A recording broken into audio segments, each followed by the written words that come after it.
Hello students, so today we will be covering a new chapter, chapter number 5 of history through the eyes of travelers. So this chapter deals with 3 or 4 travelers and about their description about India. So the accounts of the travelers provide us with some aspects of social life of the people. This chapter discusses how these travel accounts enriched our understanding of the past. तो कैसे इन account से हमको बहुत ज़्यादा help मिलती है अपने past को समझने में. So the theme focused on accounts of 3 man.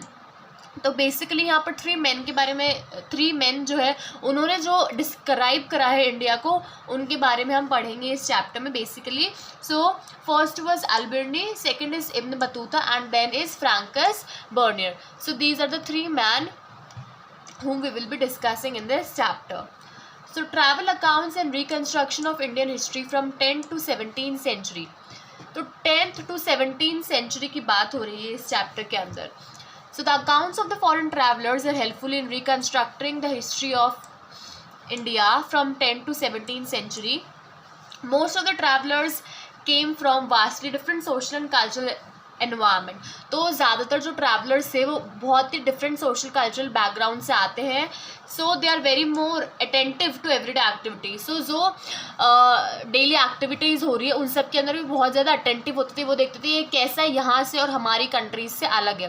These were taken for granted by indigenous writers. तो जो इंडिजिनियस राइटर्स हुआ करते थे इंडिया के लिए, उनके लिए ये सारी चीज़ें बिल्कुल ग्रांटेड थी, बहुत ही कॉमन सी चीज़ें थी. तो वो सब ये सारी चीज़ें रिकॉर्ड नहीं करते थे. बट जो बाहर से जो ट्रैवलर्स आए थे, it was new for them and they wrote everything about that. Now their accounts deals with affairs of the court, religious issues, architectural features and monuments. So इन सब चीज़ों के बारे में इनके accounts जो है ये हमें बताते हैं. Clear? So the first traveler is Al-Biruni. So he was born in 973 in Khwarazm, which is in present day Uzbekistan. तो ये आज के प्रेजेंट डे के अंदर उज्बेकिस्तान में बॉर्न हुए थे अल-बिरूनी, और उस टाइम के अंदर ख्वारिज़्म. Clear? He was a learned man and well versed in several languages such as Syriac, Arabic, Persian, Hebrew and Sanskrit. So ये सारी languages Al-Biruni को आती थी. He has learned the Arabic translation of Greek philosophers like Plato. Okay. तो उन्होंने इन सब जैसी Arabic translations वगैरह को सीखा है. और मोहम्मद गजनी ने जब इन्वेड करा था ख्वारिज़्म को 1017 के अंदर, then he brought Al-Biruni to Ghazni. तो बहुत सारे ऐसे जो लर्न मैन हुआ करते थे उन सबको इन्वेड करके मोहम्मद गजनी वगैरह जो थे वो अपने एम्पायर में लाया करते थे. तो उसी टाइम उन्होंने 1017 में जब इन्वेड करा तो अल-बिरूनी को वो अपने साथ गजनी ले आए थे. Right. Now when the Punjab became a part of the Ghaznavid empire, Al-Biruni who also followed Ghazni and settled there, where he got a chance to learn Indian text on Indian religion and philosophy. तो पंजाब के अंदर उन्होंने सीखा. He came into contact with local Sanskrit scholars, और वो बहुत सारे local Sanskrit scholars के भी contact में आए. तो अल-बिरूनी wrote a book named किताब उल हिंद. So अल-बिरूनी की जो book थी उसका नाम था Kitab ul Hind. Clear? So the accounts of Al-Biruni came to be called Kitab ul Hind और ताशीक ए हिंद. तो ये हम अकाउंट्स ऑफ अल-बिरूनी को कहते थे, उसकी बुक्स के नेम थे. The Kitab ul Hind was written in Arabic language and was divided into 80 chapters. So it was written in Arabic language and it had 80 chapters. It dealt with subjects such as religion, philosophy, festivals, astronomy, alchemy, manners and customs, social life, weights, measures, iconography, laws and meteorology. तो ये सारे subjects उनकी book के अंदर थे. Al-Biruni has adopted a mathematical approach, और उन्होंने एक mathematical approach adopt की है. He begins each chapter with a question followed up with a description and comparison of cultures. तो सब हर chapter के अंदर वो एक question से begin करते थे, then he described them and then he compared with other cultures. So scholars viewed this method is the result of his mathematical orientation. तो ये जो result था वो उनकी mathematical orientation की वजह से था. See in your book it is given like first of Al-Biruni then Ibn Battuta. I am teaching in a consolidated way. पूरा पहले मैं आपको Al-Biruni का पढ़ाऊंगी, then of Ibn Battuta and then Francis Bernard. Clear? This will be more easy for you to understand. Right. Okay, so next topic is what were the barriers felt by Al-Biruni. So this one, the book of Kitab ul Hind and the barriers felt by Al-Biruni, these both are important for 3 markers. Clear? So, Al-Biruni discussed several barriers that obstructed the understanding of Indian society. So, mainly there were 3 barriers. So, ये दोनों question जो है ये आपके 3 marker के लिए बहुत important है. So, the first barrier was the language change. जो पहला barrier था वो था language. So, Sanskrit was very much difficult from Arabic and Persian. बहुत ज़्यादा different थी और जो translations थे वो बिल्कुल भी easily नहीं कर पाते थे. मतलब संस्कृत से Arabic में वो लोग easily translate नहीं कर पा रहे थे. तो ये the first barrier was of language. Second barrier was that Al-Biruni identified there was difference in religious beliefs and practices. तो बहुत सारे differences थे क्योंकि बहुत सारी religious communities वगैरह रह रही थी इंडिया के अंदर, तो सब लोगों के different religious beliefs and practices थे. So there were many differences in religious beliefs and practices.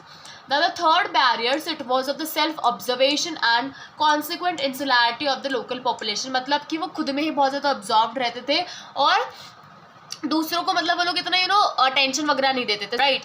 Now he depended mainly on the works of Brahmanas and often quoted from the Vedas, the Puranas, the Bhagavad Gita, the works of Patanjali and the Manusmriti. तो Al-Biruni ने ये सारी चीज़ें use करी अपने accounts के अंदर लिखने के लिए. क्लियर.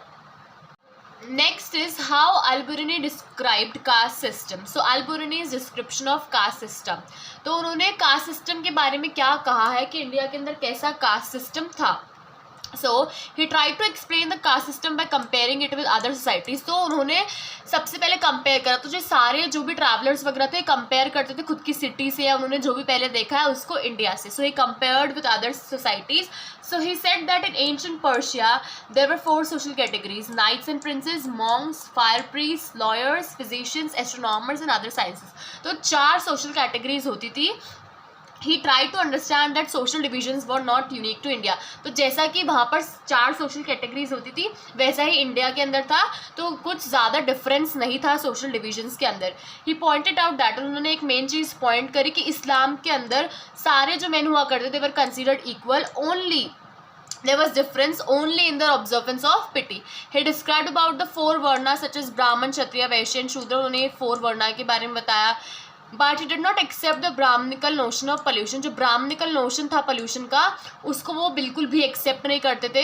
ही सेड दैट, वो उनका ऐसा मानना था कि जो भी चीज़ इम्प्योरिटी के उसमें फॉल कर जाती है it succeeds in regaining its original condition of purity. चाहे वो कितनी ही इम्प्योर हो जाए but at one point of time it again regains its purity.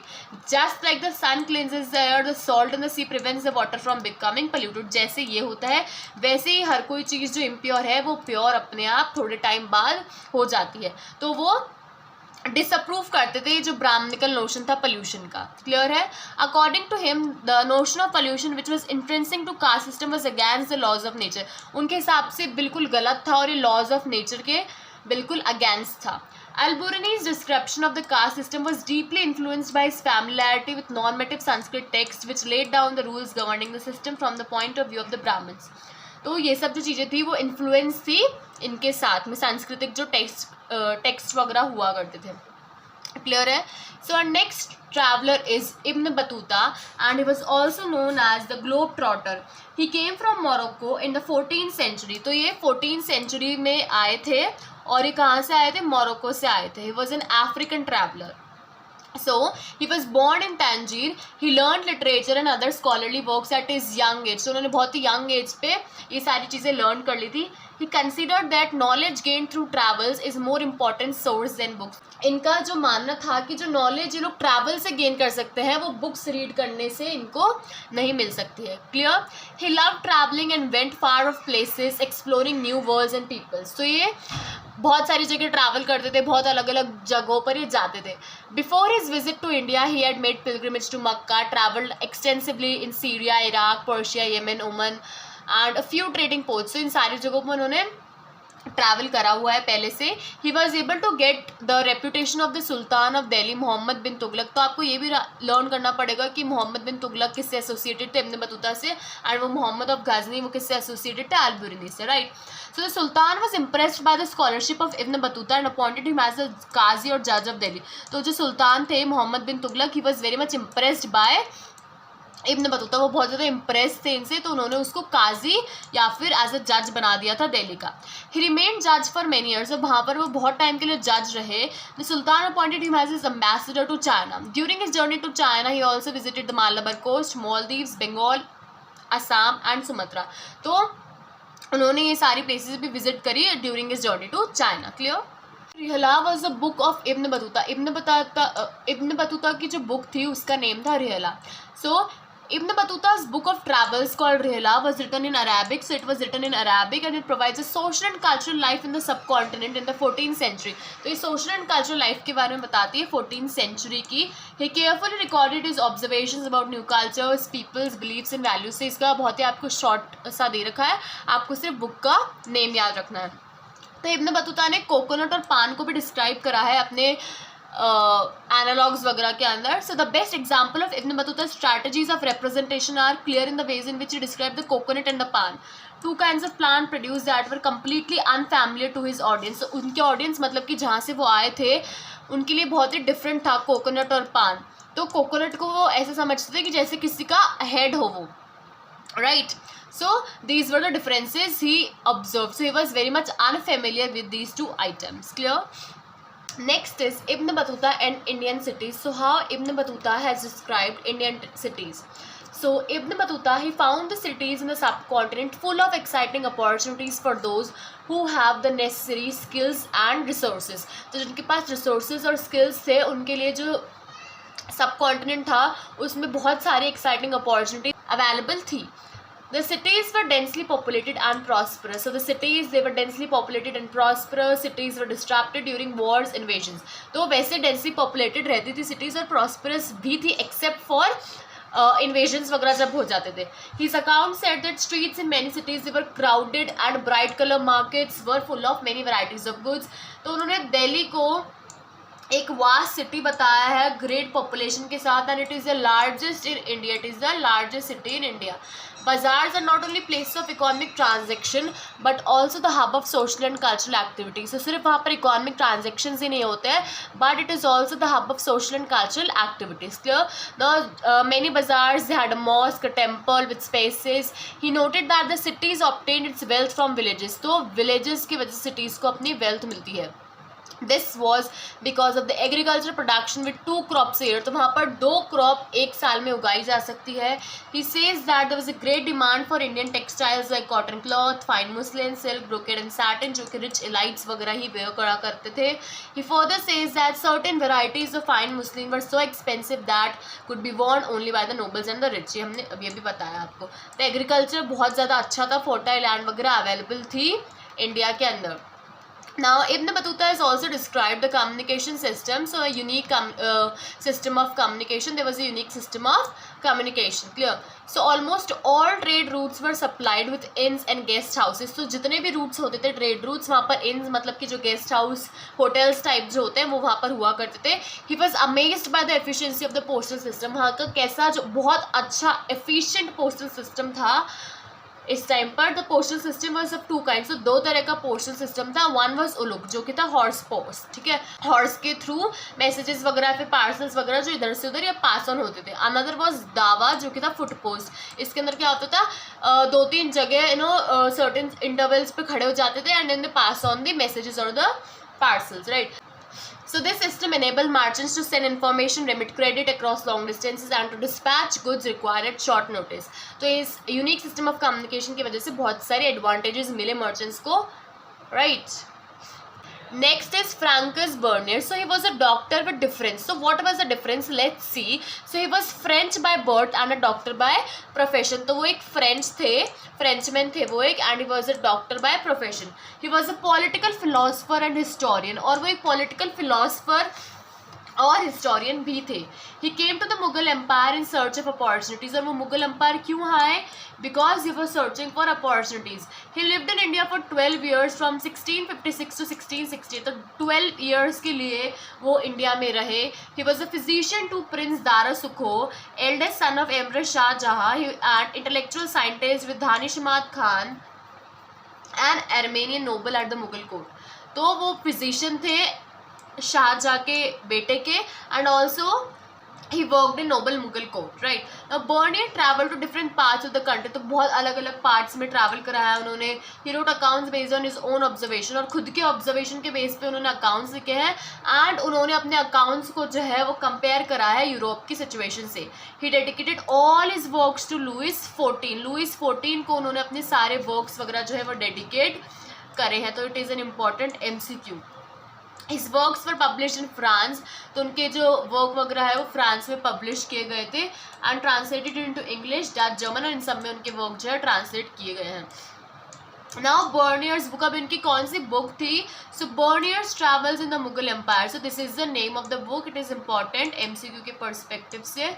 Provides detail observations and critical insights, उनकी पूरी डिटेल इंसाइट्स वगैरह बताती है. He constantly compared Mughal India with contemporary Europe, तो मुगल इंडिया को वो कंटेम्प्रेरी यूरोप से कंपेयर करा करते थे. Often they compared. He emphasise the superiority of the European society, और खुद के यूरोप को सुपीरियर दिखाने के लिए उन्होंने ज़्यादातर इन सब चीज़ों को कंपेयर करा है. क्लियर है? Okay, so our next topic is the question of land ownership. According to Bernier, one of the fundamental differences between Mughal India and Europe was the lack of private property in Indian society. के अंदर private property की कमी थी, ऐसा Bernier को लगा था. He had a firm belief in the virtues of private property. उन्हें ऐसा लगता था कि private property तो होनी ही होनी चाहिए किसी एक person के पास.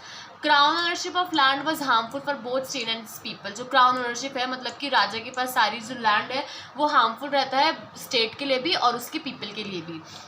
He thought that Mughal emperor owned all land and distributed among the nobles.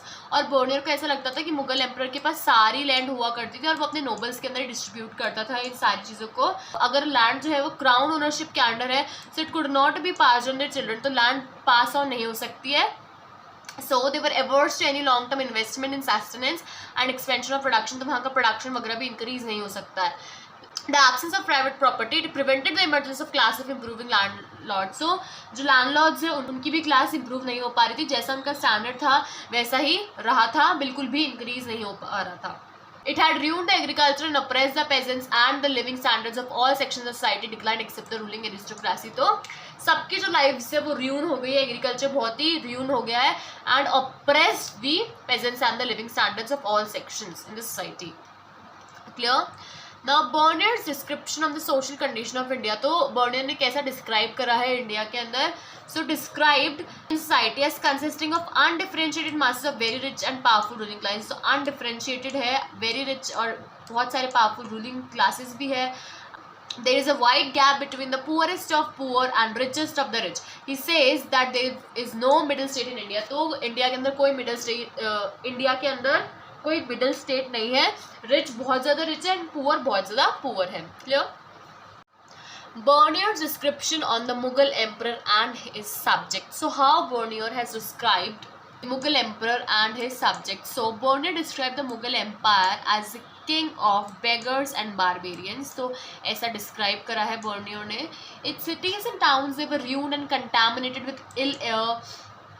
Its fields overspread with bushes full of pestilential marshes.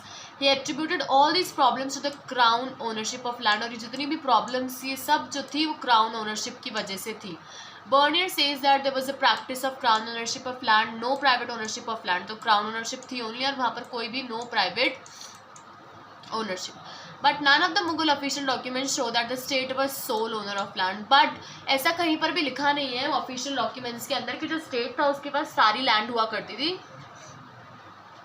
According to the official chronicle of Akbar's reign, Abul Fazl, the Mughal emperor, collected only the remunerations from the people of the production given by the state, and no rent was collected.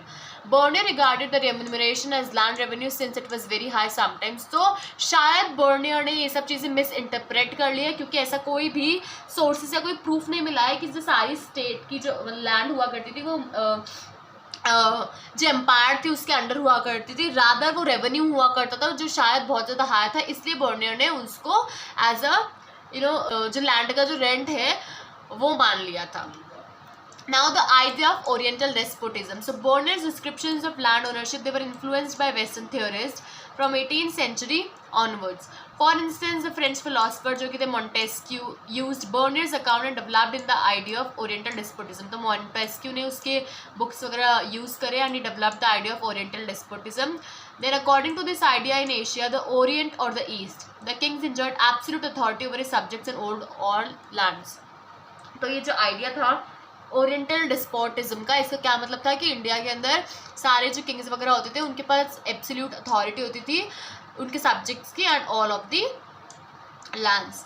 There was no private property and all people except king and nobles they struggled for survival. तो वहाँ पर बहुत ज़्यादा absence था private property का और Kings and nobles के अलावा सब लोग जो थे वो स्ट्रगल करा करते थे कि वो कैसे सर्वाइव करें.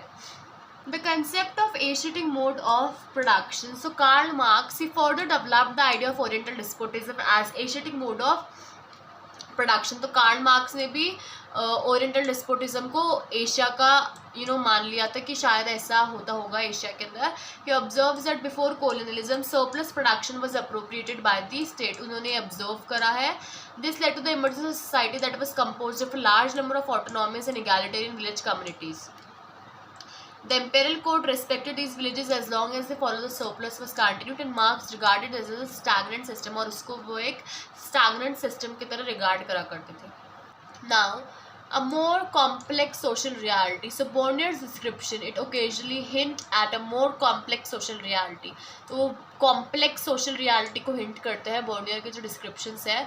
जो artisans हुआ करते थे उनको कोई incentives नहीं होता है कि वो अपनी quality को improve करे क्योंकि जो सारे profits वगैरह थे वो सारे state के पास जाते थे. Manufacturers they were everywhere declining. हर जगह manufacturer decline हो रहे थे. At the same time, we agreed that vast quantities of the world's precious metals had flowed in India as manufacturers were exported in exchange for gold and silver. He mentioned that there existed prosperous merchant community और बहुत अच्छी prosperous merchant community भी थी वहाँ पर. Now, Mughal cities.